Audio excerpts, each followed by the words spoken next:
Tonight, severe weather strikes the Delaware Valley with a vengeance. A rare January thunderstorm delivers strong, gusty winds that cause damage in and around Philadelphia. Good evening, I'm Larry Menti. And I'm Kathy Egan. Our top story tonight, the severe weather that whipped up within just the last hour. Chester County the hardest hit, but a freak and tragic accident in South Philadelphia. A severe weather rescue in South Philly after a tree fell on a woman. News 10 at 15th and Moya Messing as firefighters work to free the injured woman. We've learned she is 19 years old and 8 months pregnant. She's been taken to the hospital of the University of Pennsylvania for treatment. No word on her condition right now. The tree went down after extremely high winds hit the area. In fact, some people who say they heard an explosion and wind coming through like a train thought there must have been a tornado. It was actually a straight line of winds. No reports of a tornado right now. Let's go ahead and get the very latest on this stormy weather from News 10 meteorologist John Bolaris in the Earthwatch Weather Center. John, how fast were these winds going? Winds were gusting 55 to 60. That's tropical storm force capable of doing some significant damage. And that straight line is straight west to east wind.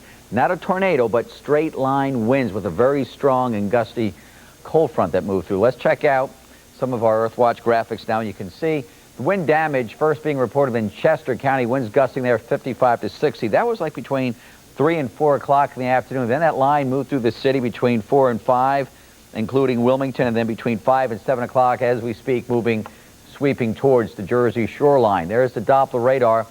There's that first line that moved through, and then that second wind gust line. You see that yellow just approaching the shore east of northeast Philly and Trenton? That right in there, embedded in there is that wind gust line. Winds gusting there 55 to 60. So they're feeling it right now as we speak in central and eastern sections of Jersey. But from the city points west, the winds are beginning to alleviate as that front begins to sweep off the coast. But we still have a flood warning in effect till 6:15 this evening. That's in Berks County with the possibility of some flash flooding. That's a combination of ice melt and the heavy rains that move through there between 3, actually all day today. But the rains have ceased. I have some better news, but I have more details and the exclusive Earthwatch 5-day forecast. That's coming up within the next 15 to 20 minutes. Larry? John, a quick question about this current system. I know it spawned tornadoes in other parts of the country. So many people in South Philadelphia called us and swore they saw a tornado. Is it possible that a tornado hit South Philadelphia? It's not out of the question. We don't have any confirmed reports of tornadic activity, but that howling, that freight train sound that you heard in South Philly and the winds blowing out, you could definitely think it was a tornado, because many times when you have a tornado, you hear the sound of a freight train. It sounds like a train coming through. But for now, it's been so widespread, and the winds have been on west to east, and not that twisting effect with the wind. You would notice some damage of some twisting, but it's been mainly the damage that we have reported is from west to east, which is a straight line wind damage, not a tornado. Although it's not out of the question that a tornado could have touched down. We still wait to see, and we'll see if we get any confirmation on that. All right, John. See you in a few minutes with that better news, we hope. Well, take a look. This is a live picture from Allegheny and Aramingo in Port Richmond. Our News 10 crew on the scene says right now, as you can see there, it's only raining lightly and there are no reports of damage. But of course, like John said, the winds were howling and had a lot of people wondering. They were wondering in Wilmington, too. News 10 there, where the wind was howling. In fact, my sister called me from there and said she thought it sounded like a tornado. It was so bad, this window got knocked out in the rented offices of Capetto defense attorney Joseph O'Terry, but there was no one hurt from that. The storm is causing a lot of power outages. PECO Energy reports the biggest problems are in Chester County. That's where 20,000 homes and businesses are in the dark. In Montgomery County, 6,300 customers are without electricity. In Delaware County, 3,000 customers are without service. The reason: heavy wind has torn down a lot of electric wires. PECO Energy says crews are working on the problem, but they don't know when electricity will be restored. In Delaware and New Jersey, Connective Energy reports more than 2,000 customers are without electricity there. And stay with News 10 and the Earthwatch weather team for the very latest on this violent weather. We will have up-to-the-minute details as we get them in. In other news, it's been a week since a missing Bustleton girl was last seen. Now, both police and her family believe the 17-year-old's activities on the internet played a role in her disappearance. News 10's Barbara Monaco is live at the girl's home in Bustleton now with more. Barbara. Larry, I'm in the kitchen of Shayna Freed's home in Bustleton, where the family's gathered around the phone hoping for word that Shayna is safe. They're also hoping her internet contacts can help. This is old mail, and all of it is junk. Marilyn Schwerin searches the internet hoping for a message from her granddaughter. 17-year-old Shayna Freed, a senior at Philadelphia's George Washington High School, has been missing for a week. Her grandmother wrote this letter on the internet hoping for word that Shayna is safe. We love you so much, and I'm so afraid for you.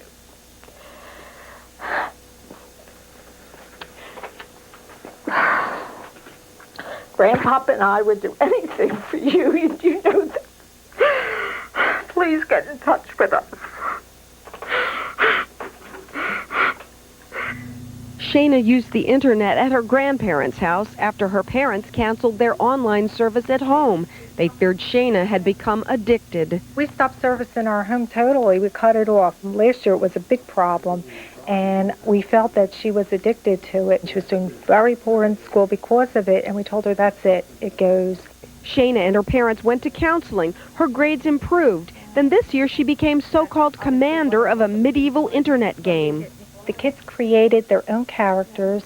They created their personalities, and it was almost like they created their own world that didn't have any parental guidance. You know, they were in charge. Shayna left her parents' Bustleton home last Monday, taking some of her prized Beanie Baby collection with her. Her family fears an internet contact may have lured her away. They're frantic to know she is safe. Now the family is begging anyone who knows or recognizes Shayna either from the internet or anywhere else to please call police if they know anything about her whereabouts. Live in Bustleton, I'm Barbara Monaco, News 10. If you have any information about where Shayna Freed could be, the Missing Persons Division of the Philadelphia Police Department wants to hear from you, and of course a worried family wants to hear from you too. The number for the police is 215-686-3153. Tonight, police in the Lehigh Valley are looking for a teenage girl who may have been kidnapped by a man she met on the internet. 15-year-old Andrea Sikora vanished from her home in Danielsville, Northampton County over the weekend. Her mother said she'd been contacted with a man on the internet for more than a year. The man is identified as 30-year-old Chris Irvin of Highland Park, New Jersey. No one has been charged right now. Authorities are investigating the case as a possible kidnapping.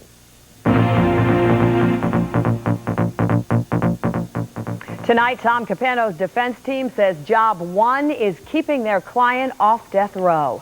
Capano will appeal yesterday's guilty verdict in the murder of Anne Marie Fahey. News 10 was in Wilmington to bring you first word of Capano's conviction.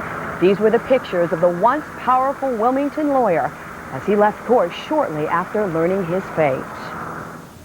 Now for the latest today, let's go live in the aftermath to News 10's Matt Stevens, live in Wilmington. Matt? Well, Kathy, here's some news about the strategy taking place in the Tom Capano trial and the penalty phase of that trial. A newspaper reporter nearly 2 years ago indicated that at least one member of the Fahey family was very much against the death penalty. So the question, could the Fahey family, the victim's family, save Tom Capano's life? Attorney Joe O'Terry paid a 2-hour visit to Gander Hill Prison this morning and says Tom Capano, one day after being convicted of murder, was surprisingly upbeat. The only thing I could think of is that the horrible fear he's been living with the last year while he was in that can it's resolved now. Now he knows what he's facing, and he's man enough to be able to handle it. He knows what he has to do. He's going to fight to the bitter end, and I'm hoping he's going to win. But he's prepared now. O'Terry and co-counsel Jack O'Donnell, who have never lost a capital murder case, are now compiling their witness list for the sentencing phase, hoping to avoid the death penalty. Capano's mother, Marguerite, is on the list, his sister Marion, one or more of his daughters. And O'Terry says both Jerry and Louis Capano, who testified for the prosecution, may now switch sides to save their brother's life. Another possibility, strange as it seems, is Anne Marie Fahey's sister, Kathleen, who is staunchly against the death penalty. Today, the attorneys issued a challenge to the prosecution. If they know that and don't call her, that would be unfair, in my opinion. And I don't think they'll call her. unless they see this newscast. Then they'll call her, because they'll have to. Okay. But if they want to be fair about it, they should call her. You know, let the chips fall where they may. That's their job. I differ with Jack in the sense that if I'm convinced that that's going to save Tom's life, I'll call her. I'll call anybody to save his life. I think there's a terrible risk, and that's what Jack's thinking of, and that's why we'd be very reluctant to do it, because she could get up there very well and say, no, I don't think I'm opposed to the death penalty, but this guy should get it. Well, now, just a few minutes ago, I spoke with Anne Marie Fahey's brother, Robert Fahey, who tells me that quote has been going around now for about a year and a half, that it was taken out of context and that it just isn't true. Robert says he and Brian Fahey, his brother, and also Kathleen Fahey will be taking the stand as prosecution witnesses in the penalty phase, and that none of them will say they're against the death penalty. Live in Wilmington, Matt Stevens, News 10. Tipper Gore, wife of the vice president, let freedom ring today in a local ceremony to honor civil rights leader Dr. Martin Luther King.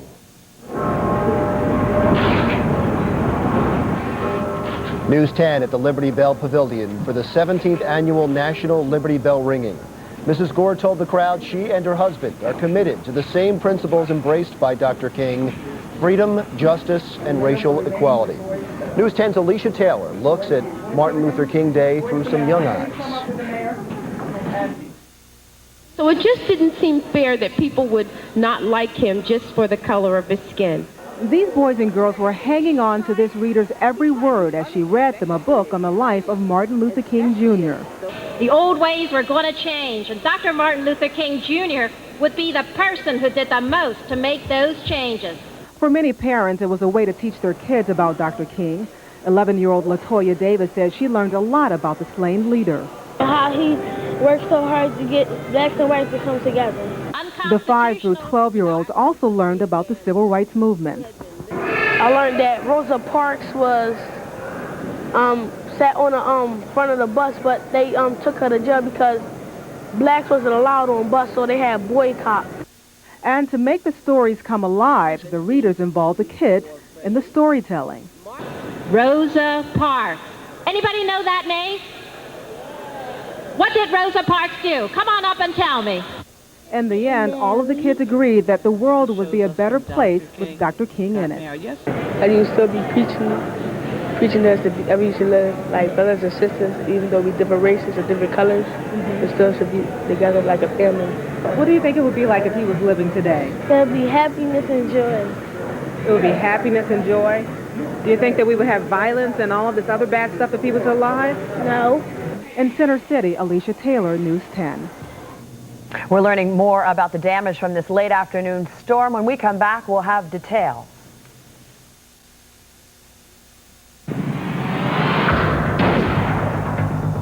More breaking weather news to tell you about. You're looking at a live picture from Plymouth Township, Montgomery County, where some flooding is now being reported. This is happening on Conshohocken Road off of Ridge Pike. It seems as if the road is closed at that area. I'm not sure. I'm just looking at the picture and reporting this. It is, so we're not sure what road is closed at this point, but it's obvious that a road is closed there. We'll get that information and pass it right along to you. It is probably Ridge Pike is what I'm thinking is by looking at this.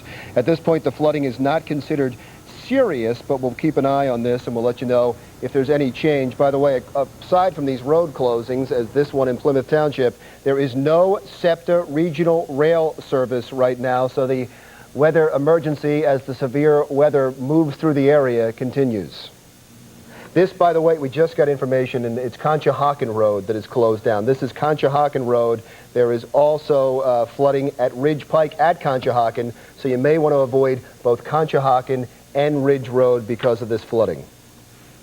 Chester County was one of the areas that was hit by this storm. We want to go live now on the telephone to News 10's Doug Schimel from Chester County in Chesterbrook, where the storm has hit. Doug, what can you tell us about the damage there? Well, I'm standing on Charlotte Emmerich's front yard here amidst some twisted aluminum siding. She told me about 4:10 the house started to shake, and they heard that wall of noise that a lot of people refer to as that freight train sound. And she said the next thing she knew was siding from her house was cartwheeling across the front yard and getting tangled in the neighbor's trees. Those straight-line winds knocked down a street sign here across the way at the McGettigan's house. they reported some roof damage. And the one fortunate thing is, at least in the case of these two homes, the rain has stopped. So if there is any significant structural or roof damage, if the rain holds off, they won't be covered with water. Live in Chester County, I'm Doug Scheinel, News 10. Hey, Doug, do they have power there? Because Pico Energy told us that Chester County was one of the areas worst hit. They said that there were 20,000 homes and businesses in the dark. Green Hill Estate seems to be fine. There are lights on, street lights, residential lights, as far as I can see from this vantage point, and we're kind of at the top of the hill here. And power seemed to be on all the way down 202 South from 76 and on up 252 to where we are. So at least this portion seems to have been spared. All right, Doug, thank you very much. And more breaking news in the News 10 about a second scaffolding accident today. We're live right now in West Philadelphia. It collapsed just minutes ago at 36 and Market. Oh, take a look at that. The scaffolding is now blocking the street. No reports of any injuries. That's the good news in all of that. And we'll be right back with more in just a moment.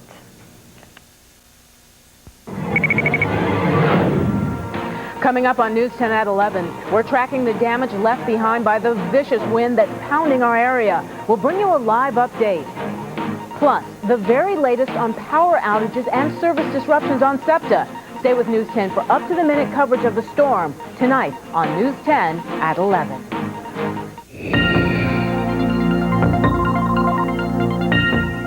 Well, we've heard it again and again, people describing these gusty winds as that howling freight train. That is really scary when you hear it, too. We've seen the pictures. That's even scarier. Right. Yeah. And if you're in a kitchen, you hear freight train sound and the wind's blowing out, you think the worst. And most people say it's got to be a tornado.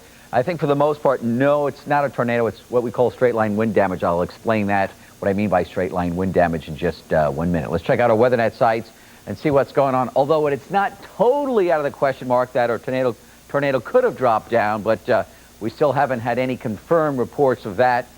And Doppler radar so far has not picked up on that, but still we'll wait and see on that. 59 was the high at George Washington High School today, the official high. 59, the low 38.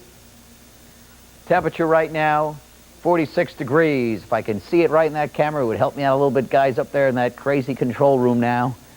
All right. Okay, there we go. All right, let's move it on. Temperatures in and around the region in the 30s to the mid-40s. And yeah, you know the story. The Doppler radar picking up that vicious line of showers and thunderstorms that move through between the hours of 3 and 6 o'clock. Now the heaviest activity is down the shore. So the brunt of the storm is over with. Look, it's beginning to end in the city points west. No more rain. The winds between 10 and 15. It's right here now. Right along the shore points, winds still gusting to 35 and 40, but that front continues to push off the coast, and winds will subside down along the shore as well. Straight line wind damage. Here we have it, 5 o'clock. You got winds coming out of the south, at the same time winds coming out of the west, and here's that line right there, that gusty wind front. Right along that line, with these two winds converging like this, is the straight line. And that came howling through west to east. Started back towards Chester County, hummed through the city, and then like a buzzsaw right through Jersey. That is the straight line wind damage. That's what happened, winds gusting 50 to 60 miles an hour. But that is over with. Tonight, your forecast shapes up this way. The showers and thunderstorms moving off the coast now. Breezy and clearing conditions, 30 to 35. Tomorrow, sun and clouds, much nicer day. Breezy, 45 degrees. Your 5-day forecast as we move through this work week. Wednesday, more clouds. Thursday, increasing clouds. Friday, rain arrives. Yes, we need the rain because we're still under a drought, but that will be improving as well. And we just got this in flash flood warning. Montgomery, Berks, Lehigh, and Northampton counties. That is until 10:30 this evening. That just came across the Earthwatch alarm system. So again, flash flood warning, Montgomery, Berks, Lehigh, Northampton until 10:30. Okay, great, John. We should also point out real quickly that that pothole story that you may have been watching for, that we promoted, is going to be held off because of the severe weather. We'll have that tomorrow. But we do have the Chopper 10 Gyrocam salute to the Log College Middle School in Warminster, Bucks County. Some 800 students gave us a big NBC 10 hello, spelling out the word log. The school has a lot to be proud of, especially its many awards in the fields of botany. So the principal, Dr. Bucky Clark, and the teachers and students of Log College Middle School, News 10 salute you.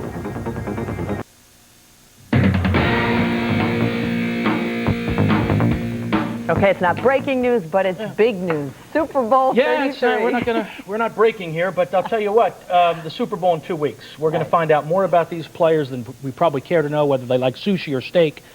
But a major storyline of Super Bowl 33 will be the coaches, Reeves and Shanahan in 1992. Then Broncos coach Dan Reeves fired Mike Shanahan, his offensive coordinator. Now they go head-to-head, Super Bowl 33.